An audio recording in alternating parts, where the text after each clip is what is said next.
Hey there, gamers and grand gamers. It's Grand Amy reaching out to you through the interwebs to say, hey, how are you? Just checking in. And I thought it might be interesting to talk about current state of the channel and also tell you a little bit about my gaming history. And since it's the first day of fall, I'll put this up yonder. Can't put it outside, it's not even October yet, but I got it at Walmart yesterday, and I can put it up in my kitchen all day long if I want to. It's free country. Ghosties, haunted house. That's right. Fall. Got my cup of coffee here. You might want to press pause and get your own cup of coffee. Stitch. One of the greatest literary characters of all time. Such an attitude. Such a heart. We're little and broken, but we're still family. Maybe that's how we should think of ourselves, gamers and grand gamers. We might be little, we might be broken, but we're still family, and we still have love. First of all, let's talk about current state of the channel. Just finished up with the Days Gone main storyline, and that's all I'm going to post. Got through that. Great game. I am actually still playing it to clean up the map, which is killing hordes and finding Nero checkpoints and ambush camps that I haven't gotten yet. And it does kind of tie up a few loose ends of the story. I was a little surprised that after the credits rolled and you were playing afterwards, that some of the storylines, and I won't say what happened, but some of the loose ends got tied up that I thought probably should have been included in the main storyline. So, I won't say anything, but if you ask me in the comments, I'll tell you. So we finished that up. I still have two chapters left of the Uncharted 4 A Thief's End to do, so that'll be done. And then I've got to figure out what to do for my next game. Any suggestions are welcome. I don't want a really super new game like Ghost of Tsushima or I don't know. I like story games, as you know, but Ghost of Tsushima, everybody's doing it, and it's just not. It's not my. I don't know. I just don't think it's a good game for me to play. Something a little bit older, maybe, but not too old. I was thinking maybe Horizon Zero Dawn or Witcher 3. But let me know in the comments below any suggestions you might have that you think might be a fun game for us to do together. That would be great. The main purpose of this video is to tell you a little bit about my gaming history. And I think, if you would find this interesting, hopefully you will. Because I was thinking this past week, I was around when I was a kid. Actually, I was 11 years old when the first home video game came out. And that game was Pong. I didn't have it. I did not get this for Christmas or birthday or anything like that. But my best friend, she got it for Christmas. And I went to her house afterwards, after Christmas, and got to play Pong. And this was crazy insane. To think that something you did, and in this case it was just a knob you would turn back and forth, could cause something on the television screen to move. You had to hook it into your television, just like they do now, but you hooked it into your television, and it was just, and I have a picture of the console to show you, but you just turn this knob, and your paddle would go back and forth. And it was kind of like a game of ping pong, only a lot slower, and it would speed up, but it was so cool. Just the idea that you could make something happen on your television screen. It would do what you told it to do. Because up till then, you're just watching TV. You're watching television shows. You're just a viewer. Now you were a participant. It was crazy. It was crazy. And then a couple years later, and I looked at the dates, and it wasn't when the system came out. I believe I got it the year after it came out. But, and that was... Let me see. Pong was in 1975. And then in 1977, the Atari 2600 came out. I think I got that in 78 because I remember we had just moved into a new house in 78, and that's when I was playing. So I got the Atari 2600 in 1978, and I remember playing games like Kaboom, which was this little guy with a barrel, and he would have to catch the bombs as they fell out of the sky, and if he didn't catch it, it would explode. And Breakout, where it was sort of like Pong, but your paddle was on the bottom, and it would bounce and knock bricks out of a wall. And I plan on showing you pictures, so if they're there, great. If they're not there, sorry. But I do have these lovely ghosties with Haunted House for your viewing pleasure. But this is why I'm sort of over here. I want to be able to show you pictures over here. So, anyway, loved the Atari 2600, Breakout, Kaboom. My big game, first of all, the first game I really, really, really got into was Space Invaders, and you probably have all heard of Space Invaders, but I played that game, to the point where I was at the very highest level and couldn't get to a higher level, but you would just keep racking that score up, and there was no pause button, so forget about that. You had to just keep playing. You couldn't get a snack, you couldn't get a drink, you couldn't go to the bathroom, you couldn't go to bed. You just played as long as you could possibly play to get that score up. And I remember sitting there for hours getting cramped position, just trying to really get that score up. But then the game that really changed things for me came out, and I was so excited. I guess I don't really remember clearly, but I'm pretty sure I must have seen television commercials for it. But the game was called Adventure, and this wasn't just being a paddle on a screen or a little gun that shot things. You were actually part of an adventure. And I know, I'm going to show you pictures and a little GIF. I'm going to say GIF. I hope that's right. Of the game. But it was actually you doing things. You picking up a key, and then you go into a castle and you pick up a sword and you fight a dragon. And yeah, it was ridiculously basic, just squares. You are a square on the screen. But it was amazing to me. And I remember when it came out, I had saved up money for it, and I remember it being released at a certain point, and I rode the bus into the city of Pittsburgh, lived in a suburb, and I rode the bus into the city of Pittsburgh to a place called the National Record Mart, which was this huge place, and that's where, if you wanted an album, that's where you went. You went to get an album there, but they also, at this time, they carried video games.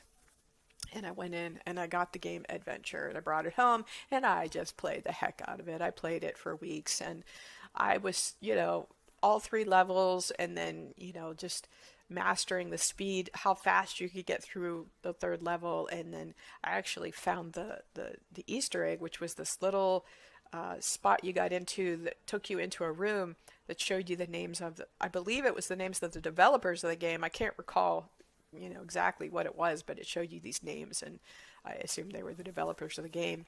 I was so super proud that I was able to do that, But then after that, there was a lull in my gaming history. I graduated high school, went to college, got married, and after being married, working a few years, had kids. Now, gamers and grand gamers, you realize what happens when you have kids. They get to be old enough to play video games. So, at a certain age, when they were old enough to play video games, we got them the Nintendo 64 gaming system. I think that was an awesome choice. Awesome choice to get for them. And I remember we would play, and I would help them and learn how to do it too. They played with it the most, but I remember playing, and I want to get. We had Super Mario Brothers, which was awesome, so fun. You go in the different worlds, and you're going from a square to all of a sudden you're this little guy on the screen. The gaming system, the N64 system that we got, actually came with the game Pod Racer, and that was like a vehicle right out of the movie Star Wars. It was like you were driving this vehicle right out of Star Wars, this Pod Racer. That was when that movie had just come out, that I guess Star Wars Episode 1. And it was crazy. It was just crazy that you go from being a little square in the game Adventure to, years later getting this system, and you can be characters and you can be whatever. You can drive a pod racer, whatever. So we had Super Mario, I had mentioned, and Pokemon Snap, Pokemon Stadium. I tried all these games, had fun with all of them, didn't play them a lot. But there was one game that came along that I kind of went bonkers for it, and that was Banjo Kazooie. Banjo Kazooie was my jam. I loved it and played it for probably an hour a day. I would take a break during the day every day and play for an hour. And when the kids were playing, sometimes I would be doing dishes or start making dinner or cleaning or whatever. And all of a sudden they would come in, Mom, we can't get past this certain spot. You got to come and help us. And I would just dry off my hands and march right in there and say, step aside, kids. I got this handled. It was a blast to be able to have that connection with them and to be able to help them through those spots. Of course, eventually they got way better at me at video games, but it was just so fun, just so fun. And then another sort of break. Uh, uh, in 2002, I found myself a single mom and had gone back to work full time. The kids still played video games. They got newer systems like the PS2, PS3, the Nintendo GameCube. They had the different things that came out, but I really didn't have the time at that point in my life to be a part of that with them. Although I watch them sometimes. But one year I was working, like I said, working full time, and I had a break between Christmas and New Year's, and it was like a whole week, and I was off work, and I decided, well, it's winter, it's cold, I just want to relax and, not be stressed out because my work was a little bit stressful, and just relax and enjoy and eat snacks and play. I'm going to play a video game, and my kids taught me the video game Dead Rising 2. They showed me how to play it, and that was hysterical and very cathartic. You killed zombies in that game, and there was a story. You had a daughter that was sick and needed help, but you basically were killing zombies, and you could use almost anything to kill a zombie. You could use a golf club, you could use an electric guitar, you could use a potted plant, whatever you could find, you could kill a zombie with it. And it was pretty hysterical. Crafted weapons and different things like that. And then there was a serious, backstory, of course, with the little girl, his daughter, that would get sick, and he'd have to go get her medicine and get it every 24 hours for her. And pretty much after just failing at that enough, you just want to kill zombies. And even with the serious story of the mission, really, the game was just about this stuff. I hope that gift comes up there good for you. It's funny. It's really just the developers made it a really funny game. So after that, there was another long time. So that was like 2002, 2003-ish. I'm not sure. But then moved to Florida, met Grandpa Nine Gamer. We got married and moved to Florida. And a couple of my kids were still up in Pennsylvania, and went to visit them in 2018. That's last 2018. I'm trying to think. When did the COVID start? That's just like all the time is changing now, guys, because of the COVIDs. I guess it was last year, 2019. So 2019, went to visit, stayed with my daughter, and they didn't have cable TV. And I was used to getting up in the morning and getting coffee and watching the news or whatever. Nobody else was up, So they taught me how to get on Netflix, which they didn't have cable, so all they had was Netflix. They said, we use the PS4 system to get on Netflix. So they taught me how to use it. I got up one morning and I start to turn it on and turn on the TV and, going to turn on Netflix. But this little guy started looking at me. He was one of the dudes up in the bar that have what you can do. And I clicked on it, and I started a new game and I started playing Spyro the Dragon. I loved it. I learned how to figure out the controls, and when my daughter got out of bed that day, she helped me some more, and I was playing like every morning when I was up there for the week. I just played every morning and just enjoyed it. Really enjoyed it so much. So after we got back, and that was like October, towards the end of November, early part of December, my sweetheart, Grandpa Non-Gamer, surprised me with my own PS4 and the Spyro Trilogy Remastered. I'll show you a picture there. Um, so fun. Love playing Spyro. Love doing all that stuff. The first one I liked. The second one, I think I'm gonna put a video in right now that I made. I started getting stuff ready for this like a week ago. All right, guys. Just to show you a little bit of the Spyro gameplay adventure that got me going again on gaming. This is the original. But this little princesses or fairies, they save you, and they save you to a save point. But the goal is to get all these beautiful gems. Look at them, they're so beautiful. And you just touch them and pick them up, and it's extremely satisfying. I mean, seriously, just go, go, go, go, go, and there they are. Now, sure, there's these guys, but you just set them on fire. Save dragons. We'll just try to find a dragon. There's one. There's one now. We rescued Astor. So that gives you an idea of my Spyro gaming situation. I still kind of go back to it every once in a while just for fun. I then moved on to this guy.